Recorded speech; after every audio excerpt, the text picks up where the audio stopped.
C'est Marc 2, non? Marc. Romain. Romain. On a Romain 2. On sera Romain 2, oui.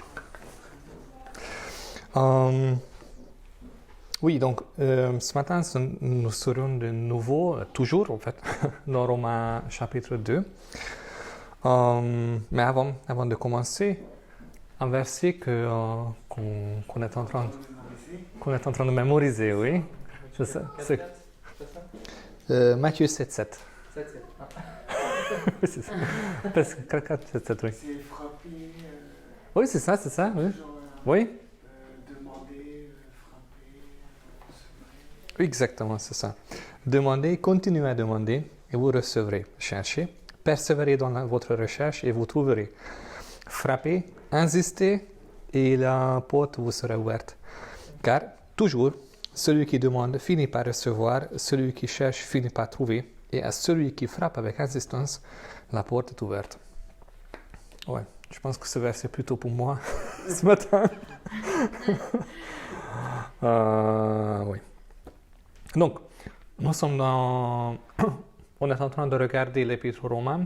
Donc, on a démarré il y a un mois, plus ou moins. Je pense que c'est la quatrième étude. Et on est déjà dans le chapitre 2, donc on avance. Oui. Pour l'évangile de Marc, il nous fallait presque 2 ans. Pour l'Épître aux Romains, il nous faudra aussi quand même un temps conséquent, parce que c'est vraiment, vraiment riche. Donc, on a démarré une petite série en verset, de chapitre 1, verset 18. On a démarré un passage qui dure jusqu'à chapitre 3, verset 20. Et pendant ce passage-là, ou dans ce passage-là, apôtre Paul, il est en train de poser la fondation de son enseignement, c'est-à-dire l'évangile. Et dans ce verset, il ne nous parle pas de la grâce de Dieu, pas uniquement, mais il concentre sur la culpabilité de l'humanité devant Dieu. C'est comme un médecin honnête qui examine les faits et identifie les problèmes avant de parler d'une solution. Donc, au lieu de nous donner une solution, il nous parle quel est le problème effectivement. Donc, pendant les 2 dernières rencontres, on a vu 2 groupes de personnes différentes. Et aujourd'hui, on va regarder un troisième. Qu'est-ce qu'on a vu concernant ces 2? Parce qu'ils se suivent. Donc, dans le premier chapitre, on a vu les gens, ce sont des pécheurs notoires. Les gens qui vivent ouvertement dans le péché et qui, vraisemblablement, se fichent de Dieu, complètement et de sa loi. On a vu que la colère de Dieu se manifeste contre ce groupe parce que Paul nous a donné 2 raisons. La première chose, parce qu'ils sont impies, c'est-à-dire un péché vis-à-vis de Dieu. Et la deuxième chose, c'est qu'ils sont injustes. Injustice, c'est un péché vis-à-vis des autres. On a vu que Dieu a créé la nature d'une façon absolument merveilleuse. On s'est arrêté un peu pour regarder, je pense que c'était le cycle hydrologique et encore quelques trucs. Pour regarder, on a vu, on peut penser aussi les galaxies, les forêts, le corps humain, la complexité de la création autour de nous, de manière générale, parle de l'existence d'un ingénieur et un artiste derrière les rideaux. Et ce groupe, le premier groupe, au lieu de réaliser ce qu'il voit avec les yeux, et au lieu de chercher et remercier l'auteur ou ce qui est derrière toute la création pour ses qualités quand même. Quand quelqu'un crée un petit montre, il s'appelle Apple, tout le monde est là, wow, c'est merveilleux ce truc. Mais quand on voit une escalade de l'eau, quelque chose comme ça, tout le monde est là, ah, c'est l'évolution. Je parle de ça. Au lieu de chercher Dieu pour ses qualités divines, ils ont choisi d'adorer d'autres dieux. Et ils ont choisi d'adorer la création au lieu d'adorer le Créateur. on voit que les conséquences pour ces gens, c'est qu'ils ont choisi ils veulent rien savoir de Dieu. Ils ont tourné le dos à Dieu. Et Dieu a fait la même en réponse. Il les a abandonnés, comme on a vu dans le premier chapitre. Et c'est quelque chose de terrifiant. Parce que dans le premier chapitre, on trouve que Dieu les a livrés à la convoitise de leur cœur. Et on sait que le cœur humain, c'est quelque chose absolument tortueux et sale et mauvais. Si nous sommes livrés à ça, on ne peut pas expecter grand-chose. Et de l'autre côté aussi, il n'y a pas pire que se priver de bénédiction, de la sagesse, de l'amour et de la bienveillance de Dieu qui veut nous donner. On dit, mais moi, je ne veux pas ça. C'est comme le centre d'impôt veut nous rembourser la moitié de nos impôts et nous dit, mais moi, non. Sauf que c'est pas comparable. Mais la folie, on comprend la folie dans celui-là. Et c'est la définition d'une vie gaspillée, vide, frustrée, et épuisée et potentiellement violente et agressive. C'était le premier groupe. Le deuxième groupe, on a regardé la semaine passée, c'est les gens qui se sont supérieurs au premier groupe. En verset 3, chapitre 2, on a lu « Et penses-tu, toi qui juges les autres de tel acte, et qui les fait aussi, que tu échapperas au jugement de Dieu ?» Ce groupe, le deuxième groupe, se justifie en dénonçant le péché du premier groupe. Et on a vu que humainement, c'est complètement logique. Par exemple, je n'ai jamais tué personne. Je peux me justifier de ce péché spécifiquement en dénonçant les meurtriers. Donc, je peux m'élever en poussant les autres vers le bas. Ou ce que je pense au moins. Mais la Bible nous dit que le péché ne commence pas par l'acte. Beaucoup plus tôt, il commence par un désir. En Jacques, chapitre 1, c'est bon. Voilà plutôt ce qui se passe. Lorsque nous sommes tentés, ce sont les mauvais désirs que nous portons en nous qui nous appâtent, nous séduisent et nous entraînent. Or, le mauvais désir, si nous lui cédons, conçoit et donne naissance au péché. Celui-ci, à son tour, une fois parvenu à son plein développement, engendre la mort. Et à partir du moment que je cède, donc ce n'est pas la tentation n'est pas un péché, c'est juste la tentation, ça arrive. La tentation devient un péché quand nous lui cédons, quand la tentation et notre volonté font le mariage et donnent naissance au péché. Juste la tentation, ça fait rien. Juste le désir sans la tentation, ça fait de nouveau rien, il n'y a pas de bébé. Mais quand les deux se croisent, la tentation et nous cédons, c'est à partir de ce moment-là que le péché est né. Et par exemple, l'assassinat prémédité, si je veux tuer quelqu'un, c'est pas commis à l'arrache. Je ne parle pas d'un accident, je parle vraiment de quelque chose de prémédité. Ça commence par une haine contre la personne que j'entretienne dans ma tête. Je me laisse emporter par une vague de pensées noires et malveillantes vis-à-vis de la personne ou du groupe. Ça arrive aussi. Puis au début, c'est juste la haine. Mais après, à un moment donné, si la haine devient très forte, après un moment donné, je vais avoir l'idée de me mettre en acte et faire quelque chose de mal. Et si j'arrive pas à ce moment-là, si je confronte pas cette idée, mais si je commence à entretenir et jouer avec et laisser motiver et diriger par cette pensée, je peux aller très loin. Mais tout a commencé par la haine au début, que je n'ai pas refusé, que je n'ai pas maîtrisé. Et Jésus a dit par rapport à ça, « Vous savez bien quels commandements ont été transmis à nos ancêtres. Tu ne commettras pas de meurtre. Si quelqu'un a commis un meurtre, il en répondra devant le tribunal et sera condamné. » Mais continue. « Eh bien, moi je vous déclare, celui qui se met en colère contre son frère sera traduit en justice. Celui qui lui dit « espèce d'imbécile » mérite de passer devant la Cour suprême, et celui qui le traite d'insensé est bon pour l'enfer. » En dénonçant les meurtriers, je m'incrimine aussi. car j'ai déjà haï mon frère, j'ai déjà méprisé les gens qui étaient créés à l'image de Dieu. Et j'ai déjà mis les pieds sur le chemin qu'empruntent les meurtriers.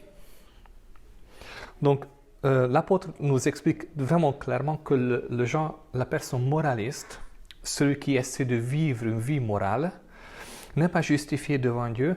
Son mépris vis-à-vis des pécheurs notoires lui rend encore plus coupable. Et ce matin, on va regarder le troisième groupe. Après, qu'est-ce qui peut encore arriver? Paul va nous parler des gens religieux. Comment? Ouais, c'est comme ça. On va parler des gens religieux. Et avant de démarrer, je veux quand même prier. Oui, Seigneur, ces chapitres sont vraiment, vraiment forts.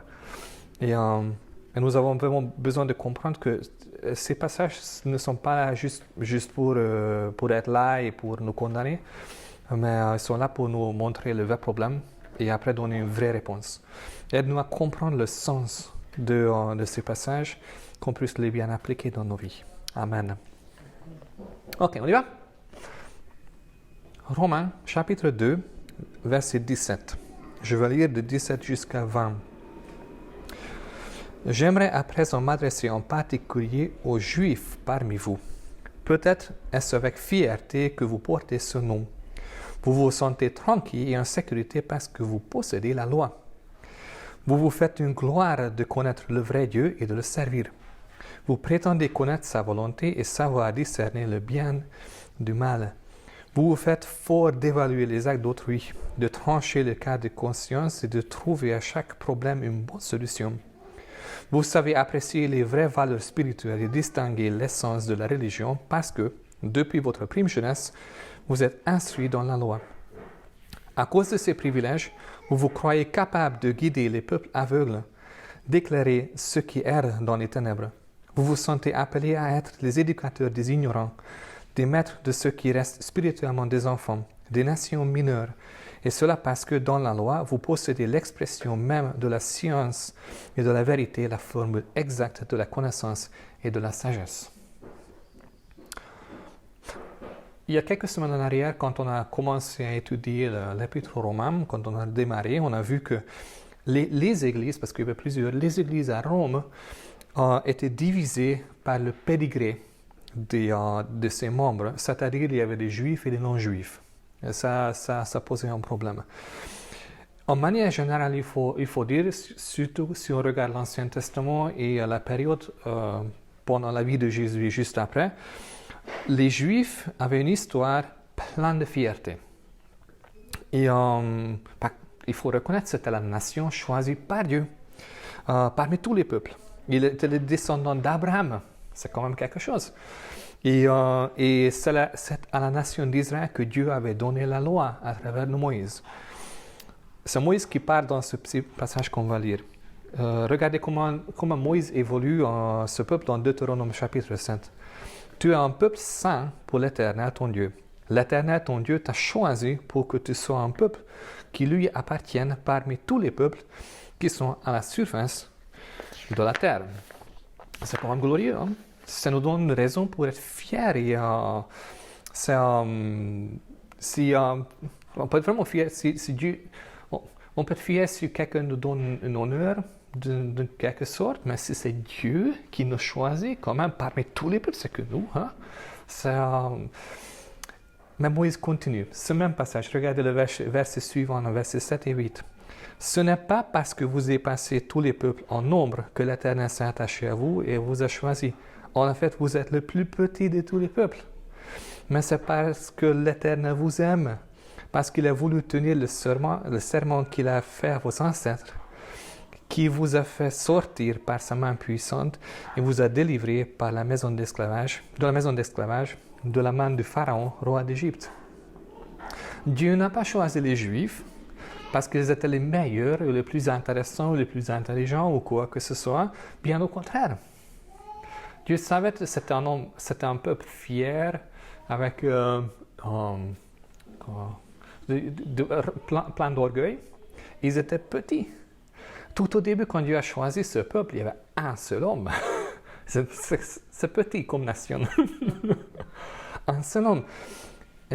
Pourquoi Dieu les a choisis? Il les a choisis pour démontrer son amour, sa puissance, sa sagesse et sa grâce aux autres peuples à travers de cette nation, à travers des Juifs. Les Juifs ne l'ont pas compris. Jésus a dû affronter souvent les pharisiens parce qu'ils n'ont pas compris. Et parce qu'ils n'ont pas compris, ils ont mal compris. Ils ont regardé que le premier verset 6 et pas le 7 et 8. Ils se sont gonflés d'orgueil. Ils se croyaient les gardiens de la loi, les instructeurs d'autres nations, la lumière des gens dans les ténèbres. Ils n'ont pas mis... Il y a différence entre le deuxième groupe et le troisième groupe, que les Juifs n'ont pas simplement mis leur confiance dans leur conduite, vie morale, mais dans le système religieux et leur dévotion pour le Dieu d'Israël, pour le vrai Dieu. En plus, c'était une religion qui voulait adorer le vrai Dieu, qui voulait suivre ses instructions.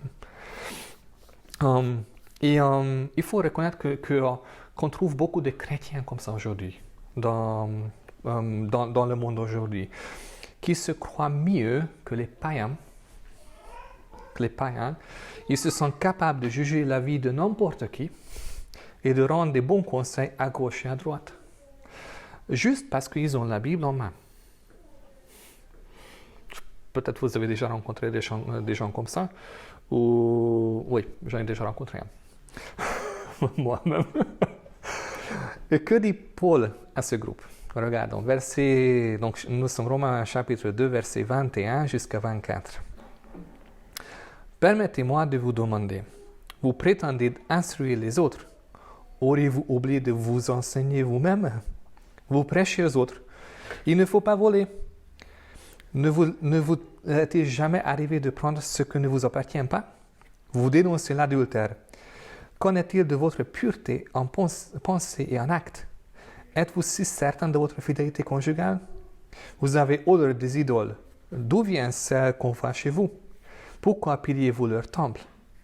N'avez-vous pas fait de l'argent votre idole au point de ravir à Dieu ce qui lui revient? Vous êtes fiers de posséder la loi, mais en la transgressant aux yeux de tous, vous exposez Dieu au mépris. L'Écriture n'a-t-elle déjà dit, à cause de vous, le nom de Dieu sera déshonoré et haï parmi les nations. Il n'y a pas beaucoup de choses pires qu'une personne qui se montre religieuse, pieuse, dévouée, sainte de manière générale, mais qui, derrière la façade, donne libre cours aux actes qu'elle dénonce publiquement. C'était le cas des pharisiens, par exemple. C'était le problème de Jésus avec les pharisiens. En Luc chapitre 20, on trouve, tandis que tout le peuple l'écoutait, il dit à ses disciples, « Méfiez-vous des spécialistes de la loi qui aiment se promener en longue robe et être salués sur les places publiques. Ils recherchent les sièges d'honneur dans les synagogues et les meilleures places dans les festins. Mais ils dépouillent les veuves de leurs biens tout en faisant pour l'apparence des longues prières. Ils seront jugés plus sévèrement. » C'est quand les actes d'une telle personne comme ça sont enfin dévoilés, parce que tout sera mis à lumière à la fin, quand sera enfin dévoilés, les dégâts sont catastrophiques pour les gens qui sont autour, qui ont vu. L'amertume et la colère en est le résultat. Et pas uniquement contre la personne hypocrite, mais souvent contre la religion qu'elle représente en manière générale. Vous avez certainement entendu ou lu des articles des prêtres catholiques pédophiles ou des abus dans les camps des scouts. Je parle des situations comme ça. Paul nous dit que le fait que quelqu'un essaie de vivre une vie religieuse ne lui fait pas une personne parfaite. Même la religion, c'est-à-dire les efforts, les meilleurs efforts d'obéissance aux prescrits de la Bible, même la religion ne suffit pas pour vaincre le péché qui est en nous.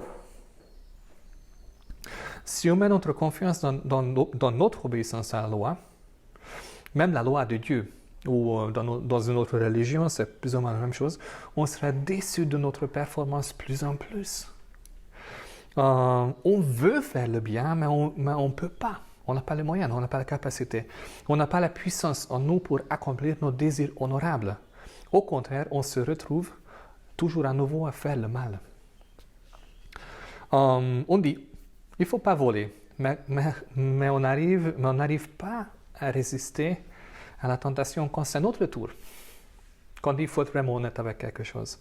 On dénonce l'immoralité sexuelle, mais on n'arrive pas à maîtriser notre propre pensée, nos propres actes. On dénonce l'idolâtrie, mais on profite à fond de l'idolâtrie des gens autour de nous. Et on est fiers d'être des gens religieux, mais nous ne sommes pas à l'auteur des exigences de notre propre religion. Et quand les gens voient notre hypocrisie, ils blasphèment le nom de Dieu à cause de nous. C'est le troisième groupe.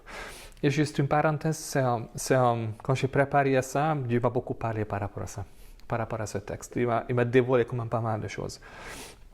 Le plus grand danger pour les disciples de Jésus, un des plus grands dangers pour les disciples de Jésus, à mon avis, dans notre temps aujourd'hui, c'est de devenir des chrétiens hypocrites. Et je vais définir les mots. Il y a l'hypocrisie et l'opposé de l'hypocrisie, c'est l'intégrité. L'intégrité quand nos paroles, nos convictions et nos actes sont tous alignés. Ils pointent tous vers la même direction. On fait ce qu'on pense, on suit notre conscience, on suit nos convictions. Il y a une harmonie dans la vie. C'est la vie qui est simple. L'hypocrisie, c'est quand il y a un fossé entre nos convictions et nos actes. On ne fait pas ce qu'on sait qu'on devrait faire, ou on fait ce qu'on sait qu'on ne devrait pas faire. Il y a une déviation entre ce que nous sommes convaincus de faire et ce que nous faisons en réalité. Avec honnêteté, le domaine de l'intégrité, c'est quelque chose que Dieu me parle à ce moment quand même beaucoup, parce que c'est vraiment facile à tomber dans l'hypocrisie et j'en suis le premier à dire que ça m'arrive. Et c'est vraiment facile de dévier du chemin du Seigneur. Et en plus, je prie régulièrement que Dieu sonde mon cœur.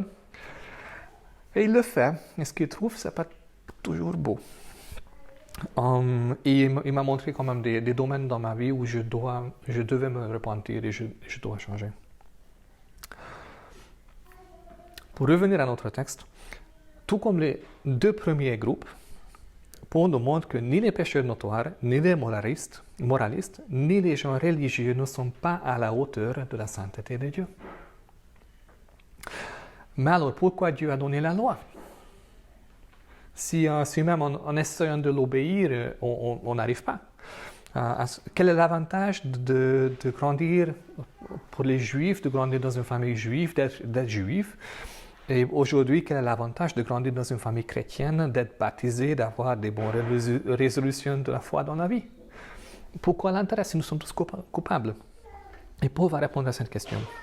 Versets 25 jusqu'à 29. Assurément, être juif est un privilège à condition de respecter la loi. Mais si un juif la transgresse, il se met au rang de tous les peuples et sa circoncision ne lui sert de rien. Si par contre le non-juif obéit à ce que la loi définit comme étant juste, ne vaudrait-il pas devant Dieu autant qu'un juif? Il se pourrait même que le non-juif qui respecte la loi juge un jour le juif qui, malgré les écritures et les cérémonies, la transgresse. En effet, pour être un vrai juif, il ne suffit pas de l'être extérieurement et d'en avoir le signe visible, la circoncision. Le vrai juif, c'est celui qui l'est intérieurement, dont le cœur a été circoncis, c'est-à-dire changé. Et cela, l'Esprit seul et non la loi écrite peut l'accomplir. Ceux dont la vie a été ainsi transformée trouvent la faveur de Dieu, même si les hommes lui refusent la leur.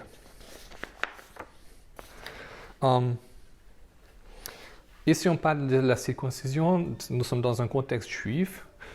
Plus ou moins ce qui est parallèle dans le contexte des églises aujourd'hui, c'est le baptême. C'est un rituel que Dieu a donné pour les juifs, la circoncision, le baptême pour les chrétiens. Paul nous dit que d'être circoncis en soi n'a rien à voir avec notre salut. Tout la même chose d'être baptisé n'a rien à voir avec notre salut. Ce n'est pas la circoncision, ce n'est pas le baptême qui sauve.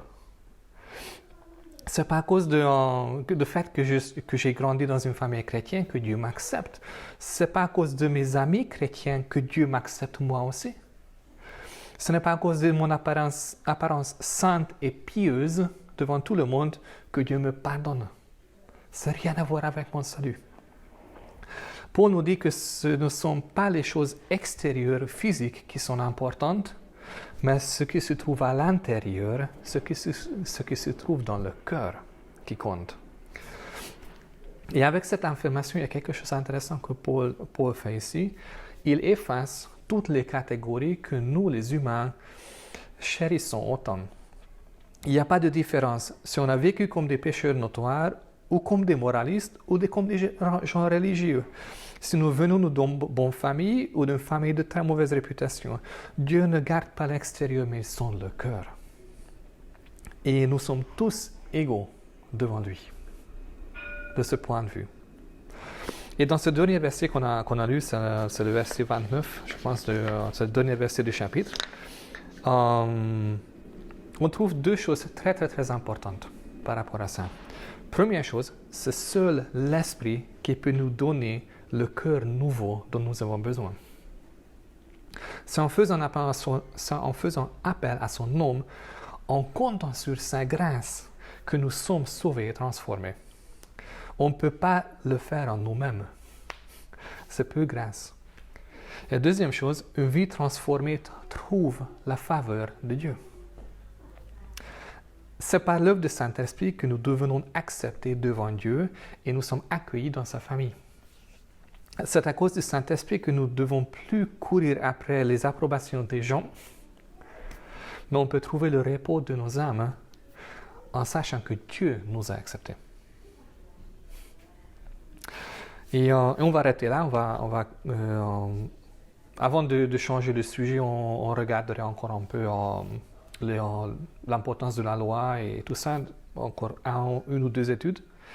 Mais on va arrêter là ce matin. L'habitude, ce matin.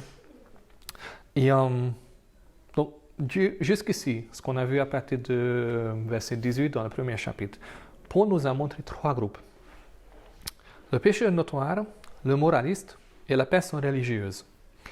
Il nous a montré clairement que ni l'un ni l'autre ne peut pas se justifier devant Dieu, qu'ils ne sont pas à l'auteur de sa sainteté et en conséquence, ils sont privés de sa gloire. Paul nous a aussi dit que ce ne sont pas des choses extérieures qui comptent, qui sont autour de nous, extérieures de nous, mais ce qui se passe dans notre cœur.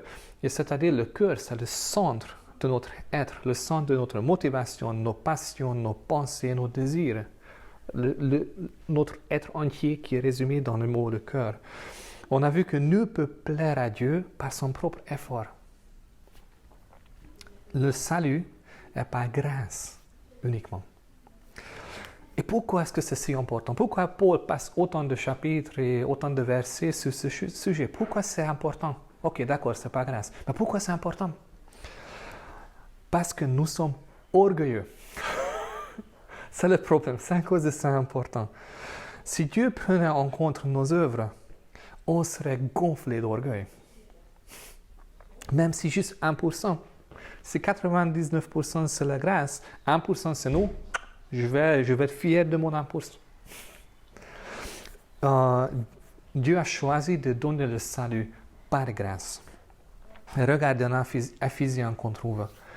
Oui, sa grâce seule est la source de notre salut. Et cette grâce, vous l'avez saisie par la foi. Rien ne vient de vous. Tout est cadeau de Dieu. Ce n'est pas en accomplissant les commandements que vous l'avez acquise. Tout mérite est donc exclu et de même coup se trouve écarté toute raison de s'enorgueillir. Ce matin, je vous invite vraiment de vous reposer dans cette grâce. Ça ne dépend pas de vous que vous êtes accepté. À partir du moment que vous avez mis votre foi à Jésus, Vous êtes accepté jusqu'à l'éternité. Il n'y a rien que vous pouvez ajouter, rien que vous pouvez enlever. Ça ne dépend pas de nous. Ça dépend de Dieu. Et on a mis notre foi en Dieu. Vous avez mis votre foi en Dieu. Et à partir de ce moment-là, rien ne peut nous séparer de la faveur de Dieu. Je vais prier. Seigneur, merci pour... ces versets sont quand même lourds. Parce qu'après avoir compris tout ce qu'on trouve ici, on a plus d'excuses. On ne peut pas se vanter, on peut rien dire. On peut juste venir dans ta présence et on ne peut rien dire. On peut juste demander pardon, on peut juste demander grâce. Tu nous as fait tous égaux dans ce domaine. Tu nous as fait le pécheur notoire, le moraliste, la personne religieuse. Nous n'avons rien à nous vanter devant toi, Seigneur, en réalité. On pense que nous avons, mais en réalité, nous n'avons rien. Et Seigneur, je te prie parce que tu ne nous as pas enfermés dans une condamnation éternelle que nous mériterons, d'ailleurs. Mais ce que tu as fait, tu nous as montré notre état réel et en même temps tu offres ta grâce. Tu ne nous laisses pas dans cette situation, mais tu nous veux sauver par grâce et tu donnes ta grâce librement, avec beaucoup de joie et chaque fois que nous avons besoin.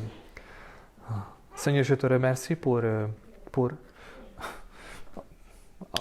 que tu aies une solution pour l'état catastrophique de notre cœur.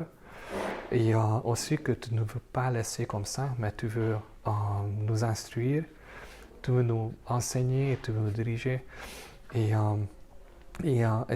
tu t'occupes personnellement de notre salut pour l'éternité. Aide-nous, Seigneur, à grandir dans cette grâce, dans la compréhension de cette grâce. Aide-nous à pouvoir faire confiance en toi plus en plus dans les jours, parce que tu nous aimes. Amen.